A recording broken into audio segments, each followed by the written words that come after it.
Now that our break with Bardock has come to a close, welcome back to the second year of my Dragon Ball Dissection of the Freeza arc. And so we have finally come to this. Sento Ryoku, or Battle Powers. Yup, a whole episode devoted to Battle Powers. Aren't you just so excited? If you remember, I was originally planning to tackle this way back in the Saiyan arc part 4, but I just couldn't bring myself to do it, and as a result, that episode of Dragon Ball Dissection ended up being pushed back a ridiculously long time. Well, that and having endured Resurrection F in theaters, I was really sick of Dragon Ball in general. What a worthless movie. But Freeza, upon transforming into a second form, announces that his battle power is over 1 million. And with that, we have encountered the last legitimate battle power in the original series itself. So I suppose there is no possible way I can put this off any longer. I have to discuss them. And quite frankly, it makes more sense to cover it now. I'm glad I put it off. It's not that I possess some great antipathy for battle powers, it's closer to apathy honestly, but it's not quite that either. I recognize them as an important part of a small section of the series, which is why I feel compelled to discuss them. As a kid, I quickly memorized most of the important battle powers, and I still remember them to this day. However, I'm not typically interested in talking about them, as I've made clear. They exist, they serve a function, and then they're phased out. It's a very rare occurrence in which they elicit any significant emotion from me. And when they do, it's usually in the form of annoyance that people are more preoccupied with them than the story. However, that is often more of a reaction to how they tend to be overblown in fandom than how they're handled in the text itself. Dragon Ball Dissection typically concerns itself with story and character, and while to detractors battle powers can seem like neither, they really do significantly impact the storytelling of the Saiyan and Freeza arcs, and that is the perspective from which I will be handling this. So whether this video lines up with other people's rules or perceptions of battle powers, I don't know, and I really don't care. These are simply my own thoughts on the subject, and I hope I can bring something interesting to the table. But to hopefully show I'm not talking entirely out of my ass, let's start with a quote from the man himself, Toriyama Akira, when asked about the Scouter. My number one goal in coming up with it was because if an opponent's strength could be seen as a number, it would be very easy for the readers to understand when I put it in the comic. However, I could foresee that it would be an inconvenience for me down the line, because if you knew a concrete number, then you could tell who would win or lose, so with regards to Goku and company, I decided that their power would change due to ki, and couldn't be adequately measured. In addition, it's a very convenient item to create peril, since with enemies equipped with them, their location could become known and they could be reported. That quote sums up the basic points I want to talk about: efficient demonstration of strength, misdirection, and aids to tracking. Dragon Ball introduces battle powers at the beginning of the Saiyan arc with Raditz and his Scouter. And here's a positive we can start with. I like Scouters. Who doesn't like Scouters? Every Dragon Ball fan wants one of these impossible-to-wear headphone halves. They're cool alien tech, they're instantly recognizable, they can perform multiple useful functions, and they tend to explode! Just like the Kame Kanji of the titular Dragon Balls or the Capsule Corporation logo, Scouters are just one of those icons that really managed to catch on, despite appearing for far less than any of those examples. But while they were there, they really made an impression. Scouters here, Scouters there, Bluma reprograms a Scouter, Namekian Elder destroys the last 3, the Ginyu Special Force have to bring more so Frieza can find the Namekians. During the Saiyan and Frieza arcs, Scouters and battle powers are everywhere. So it's also not surprising they managed to overstay their welcome. It's not hard to see why battle powers caught on though. They're stats, and kids like to trade stats. At least that's what I'm led to believe. You know, like sports ball players and the stats they have on their cards and stuff. Pretty sure I've heard that's a thing, that's what you groovy kids are into, right? I wouldn't know. I spent a large portion of my childhood memorizing every update to the opening credits of Happy Days. Want to know what Ron Howard looked like in Season 5? No? Okay. But battle powers are trivia that easily allow fans to compare different characters. Bluma reading off the battle powers of the various main characters practically screams, "Gotta catch 'em all!" or whatever the Dragon Ball equivalent would be. From a strategic standpoint, it meant that villains could now track the heroes despite lacking the ability to sense ki naturally, which added another layer of peril. And when heroes could suppress their ki, it gave them an advantage even when outclassed by their foes. The early Freeza arc, for example, gets plenty of mileage out of where on this spectrum of power tracking and power concealing the various characters lie. Using the skills to trick enemy scouters into believing an incorrect number was also used to catch enemies off guard, be it keeping it suppressed until unleashing a big attack and blowing them away with the raised number, or as we've seen more recently, confusing the hell out of enemies by raising and lowering the battle power so quickly that not even the scouters can pick it up. Perhaps its biggest contribution to Dragon Ball on a thematic level is how they reveal the differences in combat philosophies between the heroes from Earth and the villains from outer space. The heroes follow a romanticized path of the martial artist. They train not only their bodies but their minds and their spirits. Fighting is as much a spiritual discipline as anything else. Prior to the introduction of battle powers, they are taught lessons such as quieting the heart and avoiding unnecessary movements. And in the era of battle powers, the heroes can naturally manipulate them at will, since battle powers are simply a numerical readout of their ki. The villains are soldiers. They're rigid, they're mechanical, they preoccupy themselves with technology as opposed to the inner workings of the body. As a result, they see ki as battle powers, a fixed, rigid representation of one's ability in combat. They only see the superficial, and that's part of the reason the heroes are able to defeat them. As a recurring motif, it's very effective, so don't get me wrong, there's a lot to like about them and how they're used. But when you get right down to it, battle powers exist largely to be able to quickly and clearly illustrate the difference in power between two or more characters.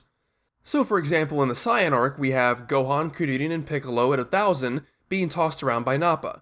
When Goku is clocked at over 8,000, he easily beats the crap out of Nappa, and it takes Goku powering up to 20,000 to stand toe-to-toe with Vegeta.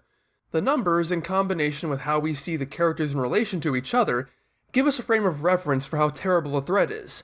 So, for example, when Freeza finally gives his first battle power as 530,000, it's not just a random number, but something that can be reasonably expected to take away our collective breaths at just how big a challenge Freeza must be.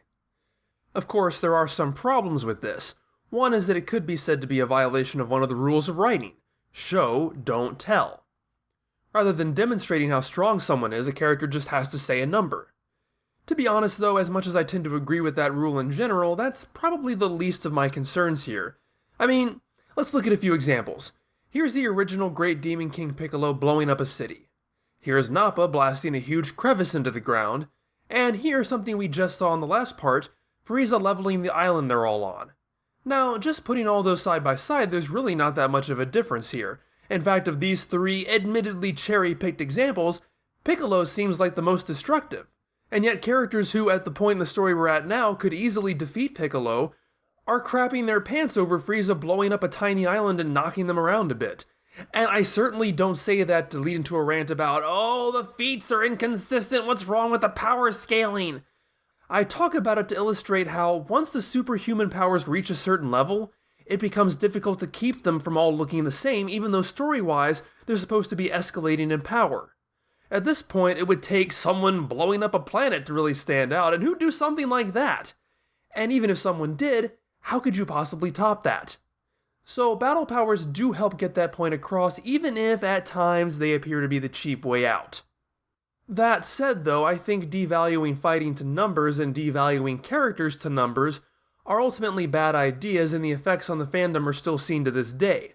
People obsess over this stuff, hold them up in heated debates, create continuations of battle powers for parts of the series they don't encompass, and then to really swing to the far end of the pendulum, you'll have people saying they don't care for the early parts of the series because how can you get invested over Goku gaining just a couple hundred battle power points? Now, I'm not saying that people can't enjoy the series for whatever reasons they like. If any of those above points describe you, including that latter one, then fine. Enjoy what you want to enjoy. Explore the facets you like to explore. You don't have to defend yourselves to me. I mean, hey, I gave the Red Ribbon Army arc the top spot, so I know what it's like to fawn over aspects that other people just don't care for. But I particularly chafe at the latter example because they're a set of made-up standards being retroactively applied to a portion of the story where they have no relevance or effect. It's like saying you're not interested in learning about World War I because Batman hadn't been invented yet. I get the appeal of numbers. I like video game RPGs, and that's all about stats and numbers and getting higher numbers to do better things, but even those games have randomized elements, so it's not always a case of bigger number wins. And with all due respect to my esteemed colleagues who say the point of battle powers is to show that they're unreliable, I don't really agree with that. As I demonstrated in the Toriyama quote above, he was afraid numbers would give away the outcome of a battle and used the fluctuation of ki to get around that. And I've already said I think that was a great idea that added elements of strategy to this part of the series, so way to go Toriyama for turning a potential negative into a positive. But at the end of the day, that doesn't prove that battle powers are wrong. It proves that relying on incorrect or incomplete battle powers is wrong. Because there's really never any kind of indication in the story that readings not blocked or interfered with by a character are anything but accurate. There's never even a hint that ki can't be represented by a numerical value. After all, if numbers in general are incorrect, how could official sources assign numerical values to the characters at earlier points in the series when they're never tracked by a scouter and expect those numbers to be taken seriously? So the numbers definitely hold some kind of weight. To a certain extent, I feel that numbers limit the story. I won't deny that even in the early parts of the series, Goku was outpacing his friends. However, it's here in the Freeza arc that it really starts to become impossible for characters to catch up, and that's partly because the numbers make things feel a lot more rigid than they'd otherwise be. For all the problems I have with Dragon Ball Super, I've enjoyed the recent episodes demonstrating teamwork and strategy overcoming power gaps, and I've absolutely relished seeing other fans fume about how impossible that should be. Of course, I haven't seen all this play out yet, so I could be eating my words in the future, but I do think if we hadn't had numbers set standards in the first place, these kinds of things would be easier to swallow. And I say battle power levels, but I guess the real offender is making Super Saiyan a 50 times multiplier. Either way, it's numbers. It's all really the same principle. It's setting concrete power rules to what I feel would be better served as individual merits that could and should fluctuate based on an infinite number of unforeseeable possibilities. And battle power numbers and multipliers really just feel like locking everything down, and from that perspective I understand why it has become irksome that Kuririn can actually put up a tiny bit of a fight against Super Saiyan Blue. I just don't mind it because I feel it's the direction the series should have gone in 25 years ago. See, I have a hard time taking the numbers as sacrosanct because, despite what I said earlier about the numbers making it easy to illustrate how strong characters are in relation to another, there's really no system to it. It's important to remember there are no rules that say, for example, if a character has a number 75% as high as another character, you won't be able to do much damage to him, you know, stuff like that. Toriyama's just pulling out higher and higher numbers as the chapters go on to demonstrate higher and higher powers. Maybe I'm wrong, but I just very much doubt he created any kind of scale for this. And I don't think he really thought it through because the numbers in the Freeza arc just really start to balloon to a ridiculous extent, even if you do accept there's no formal scale to things. So we ultimately get Gohan and Kuririn clocked at 10,000 against the Ginyu Special Force, which itself is a huge leap from the 1,500 they were when they arrived on Namek, now expected to fight against Freeza, who's at 1 million. It just seems like an impossible gulf to ever cross. Even Goku's whopping 180,000 seems like too big a gulf to cross to match up to Freeza. In the Saiyan arc, the numbers worked much better to keep things organized and understand power differences. By this point, the numbers were having the same problem as demonstrations of power were. When people start dealing with numbers as high as 1 million, they all start to blend together. It's difficult for people to really quantify numbers that high. The whole thing was just out of control, and even as a kid I realized that. I think battle powers by that point had gone on just a bit longer than they should have, so as far as I'm concerned, for all those reasons, I'm glad they were phased out. But I do wish they'd been phased out before Freeza got a number. And while they were phased out, I do think the spirit unfortunately lingered on. After the Freeza arc, there's very little talk about the Eastern martial arts concepts that drove the series prior to the arrival of the Saiyans.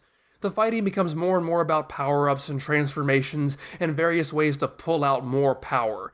And that is a bit reductive, and there are certainly a few instances in particular that subvert that, but that is the general sentiment I get. Power is the most important thing.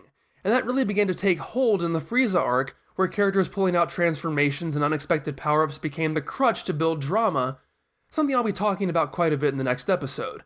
And battle powers facilitated that kind of grandstanding. However, it is understandable. After all, battle powers were introduced around the time Kondo Yu took over as Toriyama's new editor, and the mantra became "Make Dragon Ball more popular." It's hard to deny that battle powers were and are popular, so it's a given that those kind of aspects would stick around. And that's rather ironic considering Vegeta's declaration that he had to learn to see past power to teach himself how to detect battle powers on his own. Well, now that I've most likely alienated both the battle power crowd and the battle power detractors, it's time to get back to the fight against Freeza, which we'll see in the Freeza arc part 10. See you there!